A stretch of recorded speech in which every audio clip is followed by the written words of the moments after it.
সকালবেলা একটা জিনিস আমার ভীষণভাবে চাই, সেটা হলো চা। আর প্রত্যেক দিন তো দুধ চাই খাই, আজকে ভাবলাম একটু র চাই খাই। আর এখানে আমার মাম্মাম বসে গেছে তার কমপ্ল্যান নিয়ে, ও কমপ্ল্যান খাচ্ছিল। আর ওর হাতে ভীষণ চুলকাচ্ছে, স্কিনের প্রবলেম হচ্ছে, হয়তো র্যাশ হয়েছে ছোটো ছোটো গরমের জন্য। তো এখানে সেই সেবা করছি আমি। আর তারপরে বসে গেল মা তার বইয়ের কভারগুলো দিতে, কারণ এটা মা ছাড়া আর কেউ পারবে না, আমি তো ভালো মতো পারিই না। প্রতিবারের মতো এইসব দায়িত্ব আমার মায়েরই থাকে। আমি পছন্দ করি না আমার জিনিস কেউ করুক। দিদা বেঁচে থাকলে, আমার যদি মা বেঁচে থাকতো তোমার কাছে এই গল্পটা করতো। সব ঢপ দেওয়া কথা তোমার মেয়েটা করছে, ওই কিছু পায় না তো ঢেঁড়স। ওই জন্য এরপর আমি মরে গেলে কে করবে?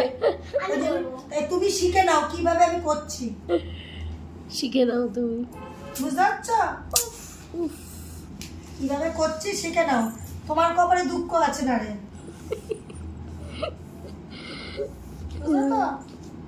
আমার মতো কেউ করে দেবে না, শিখে নাও কিভাবে এই টান দিয়ে এই সুন্দর করে টেনে এইটা সুন্দর করে করা, টাইট করে শিখে নাও কিভাবে আমি করছি, তাই তো? এবার এই পিঠটা আবার ধরছি। এখানে মোটামুটি ধরো 20-30টার মতো মিষ্টি ছিল, তার মধ্যে কটা খাওয়া হয়েছিল আমাদের। খুব বিশেষ খুব করে আমরা হয়তো 10টা খেয়েছি, সবাইকে দিয়েছি, খেয়েছি। আর 20টা মতো ছিল। তো এখন দেখছি বক্স খুলে আর 2টো পড়ে রয়েছে, আর সব ভ্যানিশ। তো ভ্যানিশটা করেছে কোনটা? তো এটা হয়েছে, এটা করেছে হাই সুগার পেশেন্ট আমার বাবা। তো এখন হাসছি, দেখো পুরো শেষ। হ্যাঁ, ভীষণ সুগার বাবার, হাই সুগার, শেষ।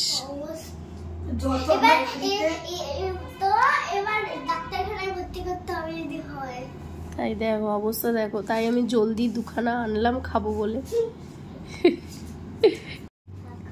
তোমার অভিজ্ঞতা মানে আমার শরীরটা খারাপ, আমি ওরমভাবে খেতে পারছি না।